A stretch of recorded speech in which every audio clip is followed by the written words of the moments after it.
Hello everyone.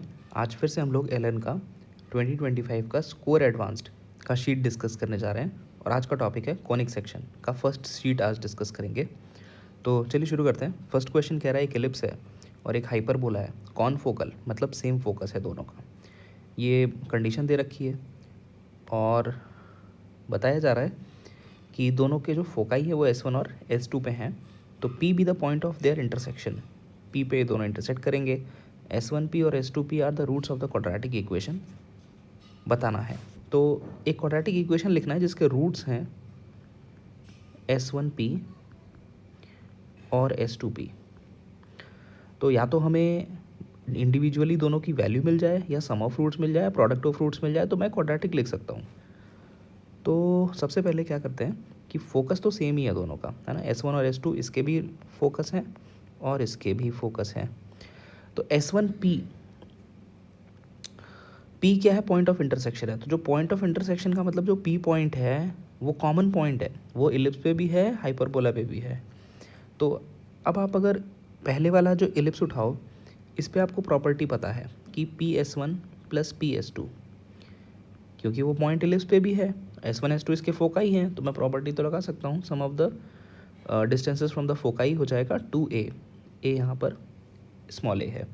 और जो दूसरा हाइपरबोला है उसके लिए जो प्रॉपर्टी बनती है डिफरेंस ऑफ द डिस्टेंसेस, तो PS1 minus PS2 equal to यहाँ पर a कैपिटल A है 2a।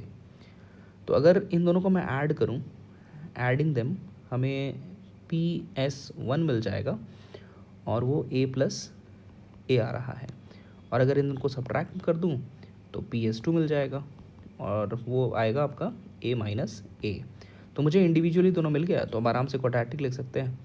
क्वाड्रेटिक हो जाएगा एक्स स्क्वायर माइनस सम करेंगे तो 2a x और plus product of the roots, तो a square minus a square. ये अपना आंसर बन रहा है, ऑप्शन डी।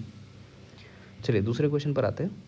कह रहा है L1 एक टेंजेंट बनाया गया है इस कर्व पे। अब ये कर्व कौन सा है देखेंगे, तो ये कर्व है x square by 16 minus y square by 4 equal to 1 hyperbola है। तो L1 टेंजेंट बनाया गया इस कर्व के पॉइंट A पर 5,3/2। ठीक है, एक रफ डायग्राम स्केच कर रहे हैं।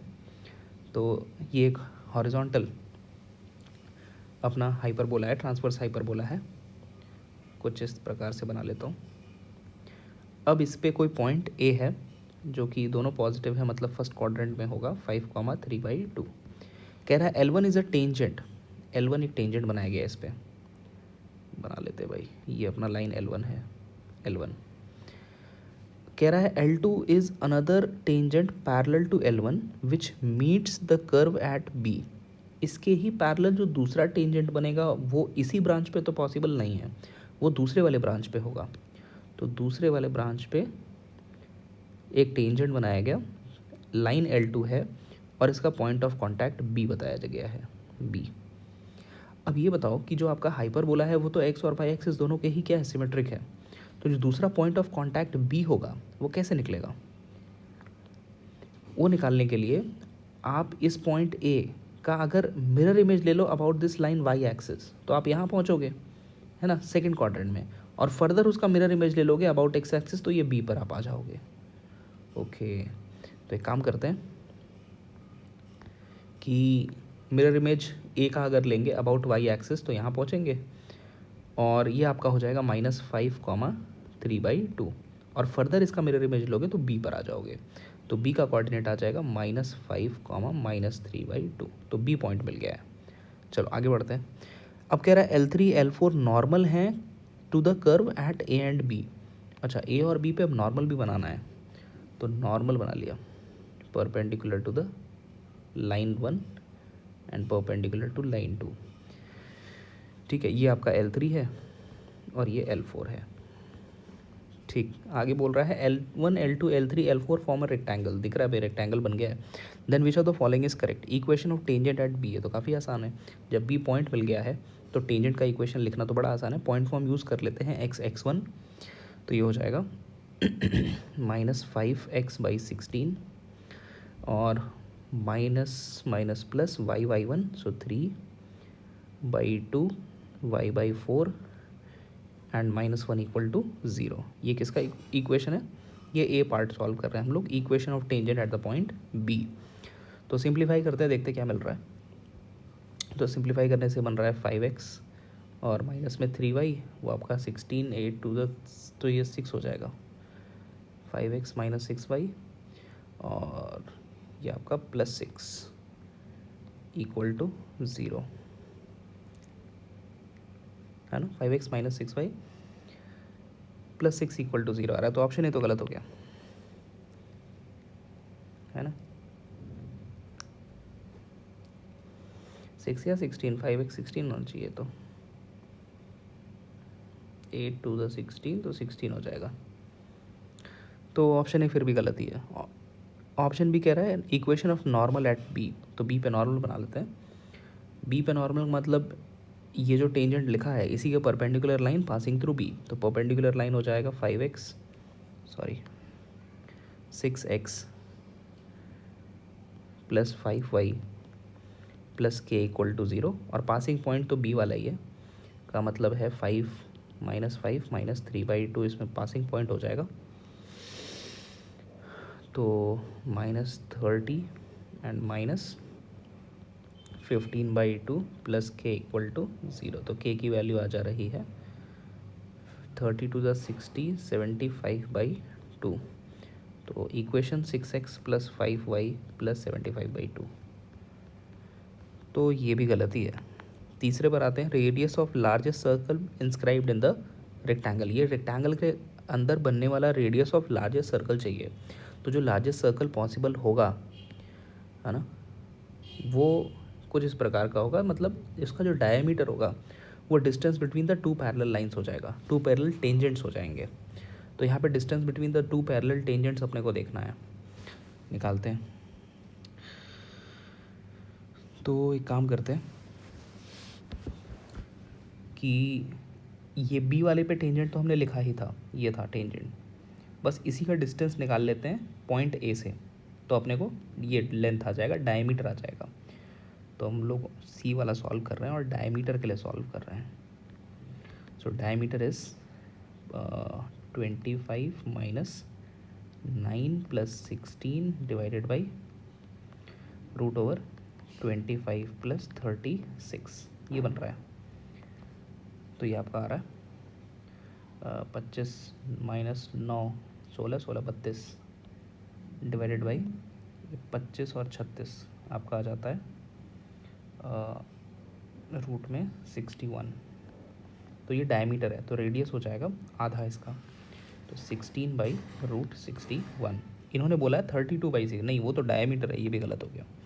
अब डी के लिए सॉल्व करते हैं, ऑब्वियसली डी बचाए तो करेक्ट हो जाएगा, फिर भी सॉल्व कर लेते हैं। तो radius of the circle circumscribing the rectangle. Circumscribing the rectangle का मतलब है कि एक ऐसा सर्कल जो इन चारों पॉइंट से पास कर रहा होगा, है ना, ऐसा सर्कल। तो ऐसे सर्कल में आप अगर ए और बी को ज्वाइन करोगे ना, तो देखो ए और बी, तो ये सर्कल पे इस पॉइंट पे 90 डिग्री सबटेंड कर रहा है, का मतलब ए बी जो है वो इस सर्कल का डायमीटर है और इसी का रेडियस पूछा है।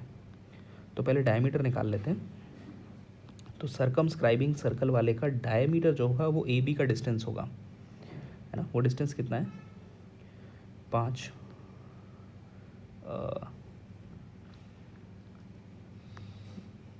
ये 25, 2 बाहर ही कर लेते हैं ना, तो 25 और 9/4, तो ये 2 रूट में आ जाएगा कितना, 100 और 9, 109 और डिवाइडेड बाई 4 का 2, ये डायमीटर है। तो रेडियस कितना हो जाएगा? रेडियस हो जाएगा इसका आधा, तो √109/2। सही है भाई, ऑप्शन डी सही है, होना ही था। चलो तीसरे पर आते हैं। कह रहा from A point on this line, इस लाइन पर एक पॉइंट उठा लें, तो उस पर वहाँ से टेंजेंट बनाया गया है इस हाइपरबोला पे, such that the chord of contact passes through a fix point. तो ये तो काफ़ी आसान सवाल है, हाइपरबोला और फैमिली ऑफ स्ट्रेट लाइन को मिलाया गया है और छोटा सवाल है। इस पर एक पॉइंट अगर अज्यूम करें, जैसे एक्स को ए मान लिया, तो वाई की वैल्यू क्या हो जाएगी? a+2, है ना। अब कह रहा है यहाँ से टेंजेंट बनाया गया है इस हाइपरबोला पे इस प्रकार से कि कॉर्ड ऑफ कॉन्टैक्ट एक फिक्स पॉइंट से पास कर रहा है। तो कॉर्ड ऑफ कॉन्टैक्ट की इक्वेशन लिखो पहले।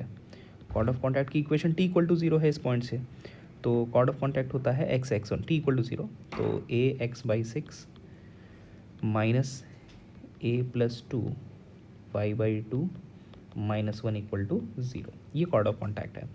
और कह रहा है कि ये फिक्स पॉइंट से पास करेगा। फिक्स पॉइंट से पास करेगा मतलब ये फैमिली ऑफ लाइन है, तो फैमिली ऑफ लाइन में बिना ए वाले टर्म अलग कर लो, ए वाले टर्म अलग कर लो। चलो सिंप्लीफाई करते हैं, थ्रू आउट सिक्स से मल्टीप्लाई कर लो पहले, तो ए एक्स माइनस ये हो जाएगा three y A plus two और minus six equal to zero. Further simplify करते हैं, बिना ए वाले टर्म इकट्ठा करते हैं, तो बिना ए वाले टर्म हो जाएंगे यहाँ से minus six y minus six, और ए वाले टर्म इकट्ठा कर लेते हैं तो वो है एक्स और minus three y equal to zero. ये आपका L1 प्लस लैम्डा L2 के फॉर्म में आ गया है ना ये इक्वेशन। तो फिक्स पॉइंट कौन सा होता है, L1 L2 का इंटरसेक्शन। तो L1 तो सीधा ही आपको पॉइंट दे रहा है y equal to minus one, और दूसरा इक्वेशन जो है x minus three y equal to zero, इसमें y माइनस वन पुट कर दें तो x की वैल्यू आ जाएगी माइनस थ्री। ये आपका फिक्स पॉइंट आ गया, लैम्डा कॉमा m आ गया, ये लैम्डा है ये m है, तो m ये म्यू होना चाहिए। चलो तो लैम्डा बाई म्यू आपको निकालना है, म्यू है, सो लैम्डा बाई म्यू की वैल्यू हो गई थ्री।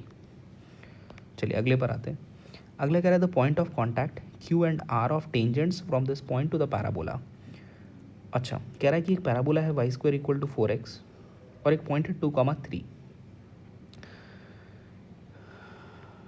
एक पॉइंट है two comma three. The point of contacts Q and R of tangents from the point two comma three. तो कोई पॉइंट टू कॉमा जो थ्री है वहाँ से जब ने टेंजेंट बनाया है ना, टेंजेंट बनाया इस पैराबोला पे, तो पॉइंट ऑफ कॉन्टैक्ट क्यू और आर निकल के आया, तो क्यू और आर ही निकालना है। तो देखो इसमें कई तरह से सॉल्व किया जा सकता है। एक तो ऐसा मैं कर सकता हूँ कि टेंजेंट लिख लूँ इस पर और उसको टू कॉमा थ्री से पास करवा दूँ, है ना, तो वहाँ से आपको m मिल जाएगा। अगर स्लो फॉर्म में लिख रहा हूँ तो m मिल जाएगा, तो पॉइंट ऑफ कॉन्टैक्ट निकाल सकते हैं। दूसरा काम ये भी मैं कर सकता हूँ कि अगर टू कॉमा थ्री को एक पॉइंट मानते हुए मैं कॉर्ड ऑफ कॉन्टैक्ट लिखूँ तो क्यू आर वाली लाइन आ जाएगी, कॉर्ड ऑफ कॉन्टैक्ट की इक्वेशन आ जाएगी। उसको मैं पैराबोला के साथ सॉल्व करूँ तो भी क्यू आर मिल सकता है। तो देखो दूसरा वाला थोड़ा आसान लग रहा है क्योंकि पैराबोला सिंपल है, तो डायरेक्टली मैं टी इक्वल टू ज़ीरो लिखता हूँ इस पॉइंट पी के रेफरेंस में। तो ये इक्वेशन है y square minus four x equal to zero, और टी इक्वल टू ज़ीरो लिखने जा रहे हैं हम। तो यहाँ से y y one three y minus two times x plus x one equal to zero, ये कॉर्ड ऑफ कॉन्टैक्ट आ गया। थोड़ा सिंप्लीफाई कर लेते हैं, three y minus two x minus four equal to zero. अब इसी को पैराबोला के साथ सॉल्व कर लेंगे। तो यहाँ से y की वैल्यू आ रही है two x plus four divided by three, इसको पैराबोला में रख के सॉल्व किया जाएगा। तो y की वैल्यू, यार x की वैल्यू रख लेते तो थोड़ा आसान हो जाता और कैलकुलेशन। चलो थोड़ा और सा यहाँ पे काम करते हैं कि x की वैल्यू निकालते हैं। So three y minus four by two, इसको रख लेते हैं पैराबोला में, तो y square minus four times x, काम आसान हो गया थोड़ा। तो यहाँ से टू और ये y square minus six y plus eight equal to zero. तो यहाँ से y की वैल्यू दो और चार आनी चाहिए ना, टू और फोर आ रहा है, तो y टू और फोर के करस्पॉन्डिंग आपको दूसरा पॉइंट मिल जाएगा। कहाँ से, इस वाले x की वैल्यू से। तो y2 में x की वैल्यू आ जाएगी थ्री टू ज़ा six, six minus four two, two by two one, और y4 पे x की वैल्यू आ जाएगी फोर थ्री ज़ा twelve, twelve minus four eight, eight by two four. तो q और r के जो कोऑर्डिनेट्स आ रहे हैं वो वन कॉमा टू और फोर कॉमा फोर, कहाँ पे, डी वाला, डी ऑप्शन करेक्ट है।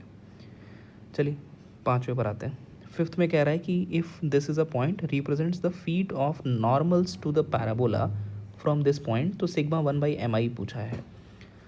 तो एक काम करते हैं कि नॉर्मल लिख लेते हैं इस पैराबोला पे, पैराबोला सिंपल है, उसको इस पॉइंट से पास करवा देंगे तो एम आ जाएगा, और सिग्मा वन बाई एम पूछा है। चलो एक बार लिखते हैं पहले नॉर्मल।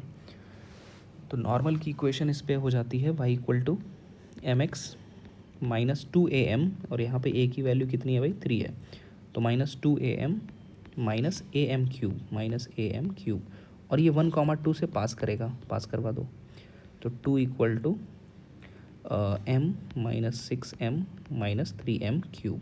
पूरी सारी चीज़ों को लेफ्ट में शिफ्ट करते हैं, तो three m cube plus six m और minus m plus two equal to zero, है ना। तो 3m³ + 5m + 2 = 0 और इसके जो रूट्स होंगे वो m1 m2 m3 होंगे। आपसे पूछा गया है 1/m1 + 1/m2 + 1/m3, वो कैसे निकलेगा? तो ऐसा करते हैं कि आपसे जो पूछा है वो पूछा है 1/m1 + 1/m2 + 1/m3।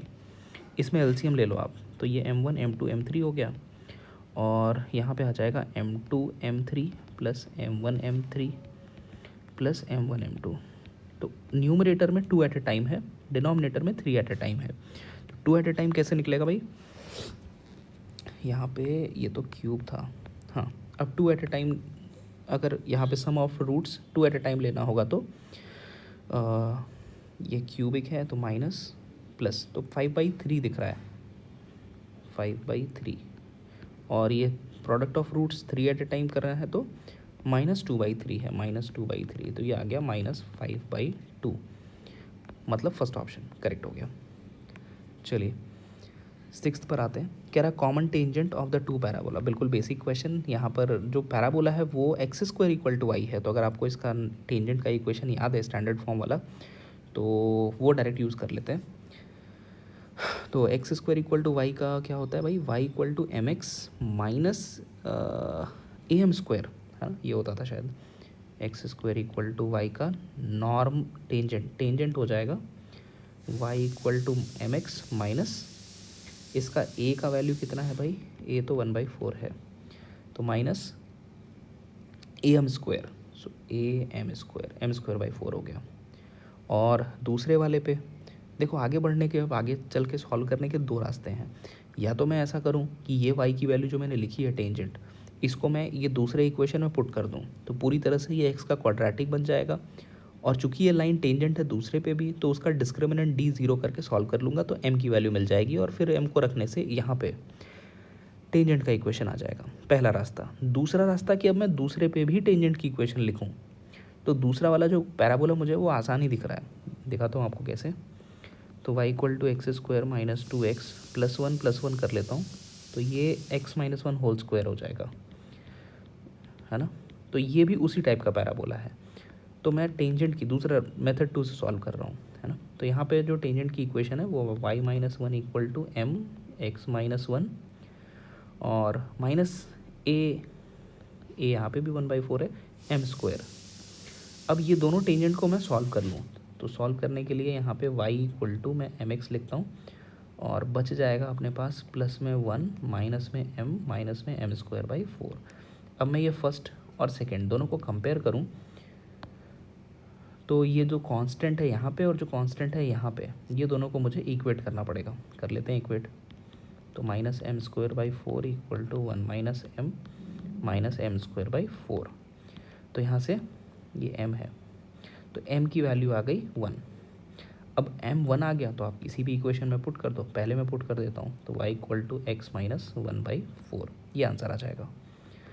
ठीक है, तो ये बन रहा है 4x - 4y minus 4 = 4x - 4y minus 1 = 0।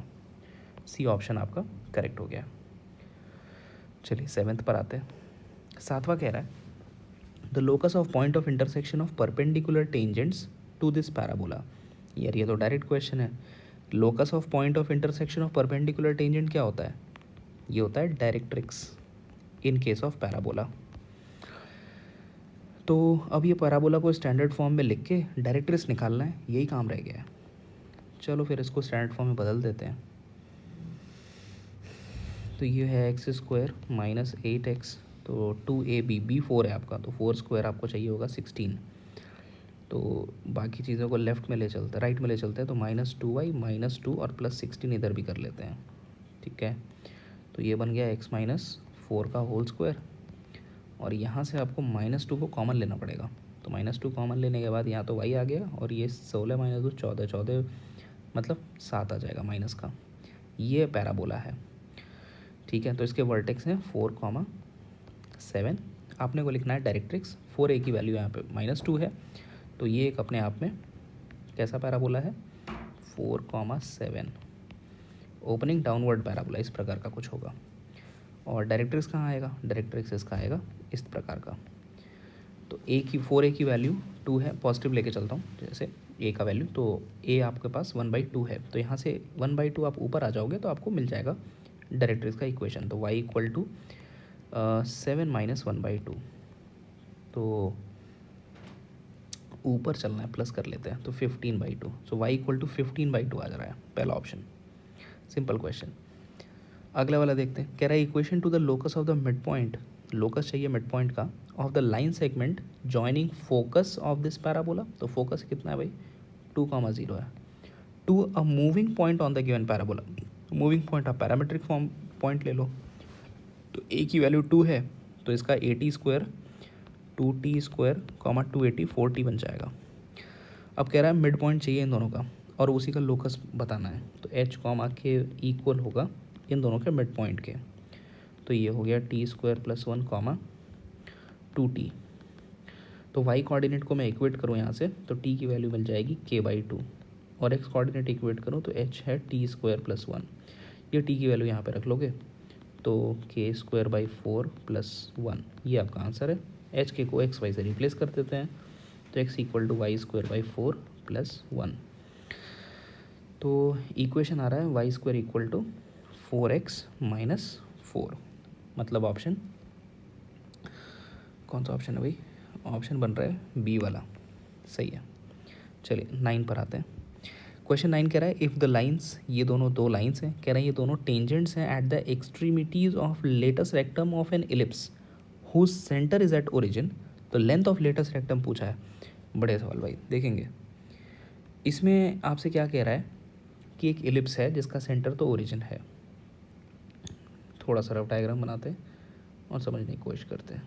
मान लेते हैं ये एलिप्स है, कह रहा है दो लाइन जो दिए गए हैं वो tangent at the extremities of the latus rectum. तो मान लेते हैं ये लेटस रेक्टम है ना, इसके एंड पॉइंट पे दो टेंजेंट बनाए गए हैं, दो टेंजेंट इसके एंड पॉइंट पे बनाए गए हैं। तो आपको याद है अगर एंड पॉइंट पे बनाएंगे लेटस रेक्टम के टेंजेंट, तो कहाँ जाके इंटरसेक्ट करेगा, अपने मेजर एक्सिस पे ही।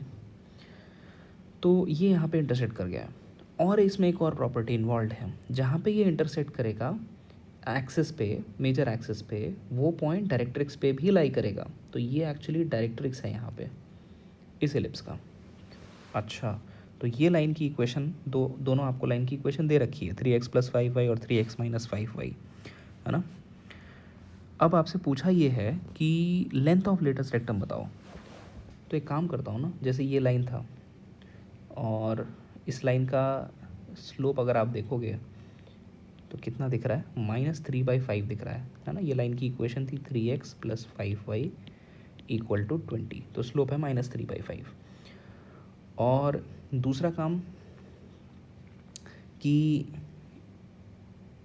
यहाँ से अपने को ये कोऑर्डिनेट मिल सकता है एक्स एक्सिस वाला, y0 रख देंगे तो x आ जाएगा 20/3, और इस एंगल को थीटा मान लें। वैसे तो देखो ये नाम दे देते हैं जैसे ABC, तो AB और BC तो इक्वल है, तो AB पे अगर फोकस करें, ऐसा AB पे फोकस करें तो यहाँ पे tan थीटा मैं लगा सकता हूँ। देखोगे tan थीटा जो होगा वो आपका AB, जो AB होगा वो हाफ ऑफ लेटस रेक्टम है। टोटल लेटस रेक्टम का लेंथ होता है 2b²/a, तो ये AB का लेंथ हो जाएगा b²/a, है ना। तो ये हो गया b²/a, और यहाँ से B और इसका नाम P रख देते हैं। तो BP जो है ये डिस्टेंस बिटवीन B अपने आप में फोकस है यहाँ का, तो फोकस और फुट ऑफ डायरेक्ट्रिक्स के बीच का दूरी है। तो सेंटर से समझेंगे, सेंटर से ये जो P की दूरी है ये तो a/e होता है डायरेक्ट्रिक्स वाला, और फोकस वाला जो होता है वो ae होता है। तो जो बचा हुआ डिस्टेंस है वो a/e - ae हो जाएगा, है ना। अब फॉर्मूले में डालते हैं, तो a/e - ae, बस यही अपने को सॉल्व करना है, करा जाए। जरा सिंप्लीफाई करते हैं ये tan थीटा वाला एक्सप्रेशन। सिंप्लीफाई करेंगे तो ये लिख दिया b², ये हो गया a² और 1 - e², है ना। a कॉमन 1 - e² /e हो जाएगा। तो ये तो ए square 1 minus e square B square ही होता है, तो ये दोनों तो कट गया, तो ई आ रहा है टैन थीटा ई के बराबर है, इसेंट्रिसिटी के बराबर है। और इसेंट्रिसिटी अपने को कितना दिख रहा है यहाँ पे, स्लोप देखिए आप 3/5 है, तो ई आ गया 3/5। हम दूसरे वाला ले रहा हूँ, देखो इसेंट्रिसिटी कभी नेगेटिव नहीं हो सकता, इसेंट्रिसिटी हमेशा पॉजिटिव होता है। इसेंट्रिसिटी ये बताता है कि कोई भी कर्व कितना फ्लैट है, कितना चिपटा है, वो डिग्री ऑफ फ्लैटनेस है, कभी भी नेगेटिव नहीं होता, हमेशा पॉजिटिव होता है। ठीक है, इसेंट्रिसिटी आ गया, कहाँ पहुँच गए, लेंथ ऑफ लेटस रेक्टम चाहिए था। चलो इसेंट्रिसिटी आया अभी। अब जब इसेंट्रिसिटी है अपने पास और ये जो है ये वैल्यू किसकी है, ये ए बाई ई का वैल्यू है, क्योंकि सेंटर तो ओरिजिन दे रखा था, तो ए बाई ई इज़ 20/3, तो इसमें ई डाल देंगे तो ए आ जाएगा, है ना, 3/5, 4/5 से 20, तो 4 आ जाएगा, ए की वैल्यू 4 है। अब ए 4 आ गया तो बी स्क्वायर भी आ जाएगा, b square equal to a square 1 minus e square, so a square 1 minus e square. Simplify किया तो बी कितना दिख रहा है, 16, 25 माइनस 16/25, है ना, तो 16/5, बी है 16/5। एनीवेज बी स्क्वायर ही चाहिए था अपने को, लेंथ ऑफ लेटस रेक्टम चाहिए, तो लेंथ ऑफ लेटस रेक्टम आ जाएगा 2b² यहाँ से 2/a की वैल्यू आ गई थी 4, और बी स्क्वायर अपने पास है 16 × 16/25। तो भाई लेंथ ऑफ लेटस रेक्टम देखते हैं क्या क्या ऑप्शन है। अच्छा पूरा ही सॉल्व करना है, कर लेते हैं फिर। तो 2 2 ज़ा 4 हो जाएगा, 2 8 ज़ा 16 हो जाएगा, और यहाँ से 16 8/25, 128, 5 पॉइंट समथिंग होना चाहिए ना, 5.1 के आसपास ऑप्शन है क्या, 5.1, 5 में एक ही ऑप्शन है, डी करेक्ट है। चलो 10th क्वेश्चन पे आते हैं। तो ये 9th वाला थोड़ा सही था क्वेश्चन, इसमें आपको काफ़ी एंगल से सोचना था।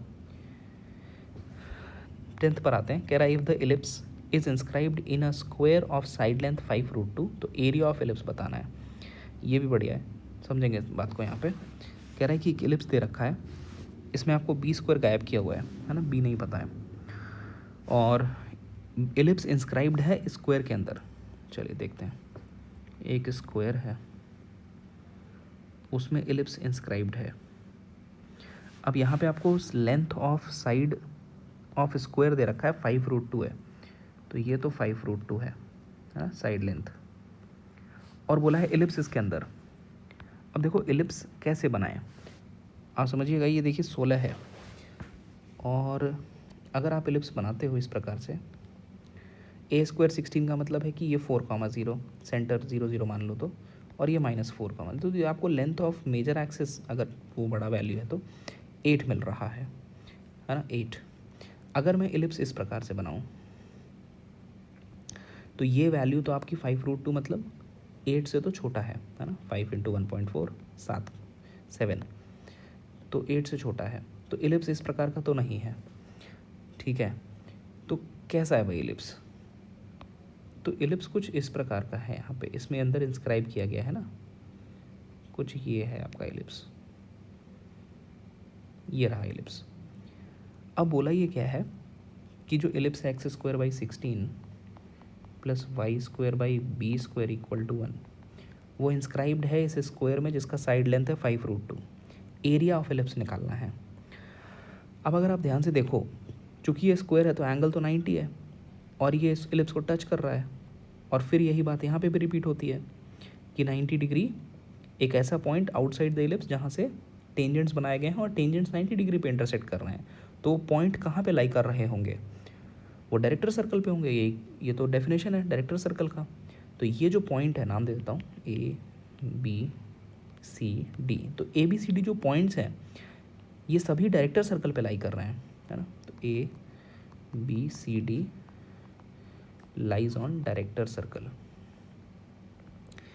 डायरेक्टर सर्कल आपका कुछ ऐसा होगा यहाँ पे, है ना, ये चारों वर्टिसेस से पास हो रहा है। और डायरेक्टर सर्कल का इक्वेशन क्या होता है, x square plus y square equal to a square plus b square, तो 16 प्लस बी स्क्वायर। अच्छा, तो मतलब ये डायरेक्टर सर्कल का जो रेडियस है वो है √16 प्लस बी स्क्वायर। अब दूसरा ऑब्जर्वेशन इसमें क्या है, दूसरा ऑब्जर्वेशन ये है कि अगर आप ए और सी को ज्वाइन करोगे तो ये तो है diagonal of square, diagonal of square, साथ ही साथ ये है डायमीटर ऑफ डायरेक्टर सर्कल, क्योंकि ये कॉर्ड 90 डिग्री देखो बना रहा है डी पे और बी पे, तो डेफिनेटली ये कॉर्ड डायमीटर है। तो मतलब length of diagonal of square, length of diagonal of square equal हो जाएगा